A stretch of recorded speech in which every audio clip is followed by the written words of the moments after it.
Le personnage du trafiquant de drogue est aujourd'hui un incontournable de la fiction. Impitoyable ou pas méchant, il a presque été peint dans toutes les couleurs. Mais depuis quand les trafiquants de drogue sont-ils cool? On trouve des traces d'utilisation de drogue depuis plus de 4000 ans avant Jésus-Christ. Et leur trafic reste plutôt à petite échelle pendant plusieurs millénaires. Au 19e siècle, l'Angleterre a besoin d'argent pour entretenir son empire colonial. Alors, elle décide de vendre de l'opium sur le territoire chinois, pourtant interdit depuis plus d'un siècle. L'Empire britannique démarre ainsi une guerre avec la Chine, mais surtout invente le trafic de drogue organisé. La guerre se solde par une défaite de la Chine qui devra offrir Hong Kong à l'Angleterre et légaliser son commerce d'opium. Le développement de l'opium donne naissance à la morphine qui transformera radicalement notre rapport à la douleur. Avoir mal est désormais un choix et non plus une obligation. Seul inconvénient à la morphine, elle rend très vite dépendant. L'industrie pharmaceutique cherche d'abord une substance permettant de sortir de cette emprise et invente la cocaïne. Puis le laboratoire Bayer essaye de développer un anesthésiant sans vertu addictive et commercialise l'héroïne, également censée soigner l'asthme et la toux des nourrissons. Ces nouvelles inventions furent évidemment des échecs.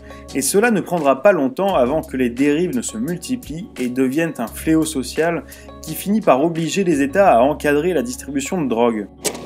Alors, dans les années 10, les États-Unis décident qu'il est désormais obligatoire d'avoir une ordonnance pour récupérer des narcotiques, laissant la population addicte sans possibilité de se fournir. Cela crée instantanément une demande de drogue massive, illégale et déterminée. Et cet appel d'air ne met pas longtemps à motiver les criminels. Les premiers auteurs intégrant le trafic de drogue dans leurs intrigues illustrent les trafiquants comme immoraux et violents. Car la drogue avait si mauvaise image que même les mafieux préféraient rester à distance ou au moins très discrets sur ses activités. Dans les années 60, le mouvement hippie transforme radicalement la perception des drogues et des dealers, où la quête de liberté est un moteur.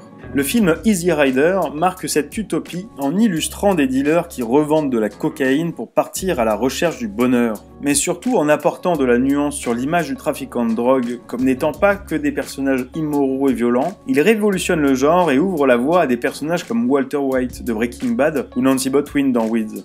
On chante désormais les drogues et on les filme, transformant une consommation marginale en adoption massive. Des empires se construisent et la violence grimpe. C'est le retour des films plus sombres avec des individus impitoyables. Et en 1983 sort Scarface. Pour la première fois, le film décrit un personnage violent, paranoïaque, sadique, sans jamais essayer d'estomper ses traits. Ce qui lui vaut à l'époque des critiques très négatives, mais transforma à jamais la représentation des gangsters et ouvrira la voie à de nombreuses œuvres modernes. Mais on voit bien que le traitement du trafiquant commence à s'essouffler, et que même si l'on ne perd pas espoir, il paraît difficile de renouveler le genre avec un nouveau personnage original. Mais alors, pendant encore combien de temps cela peut-il durer ?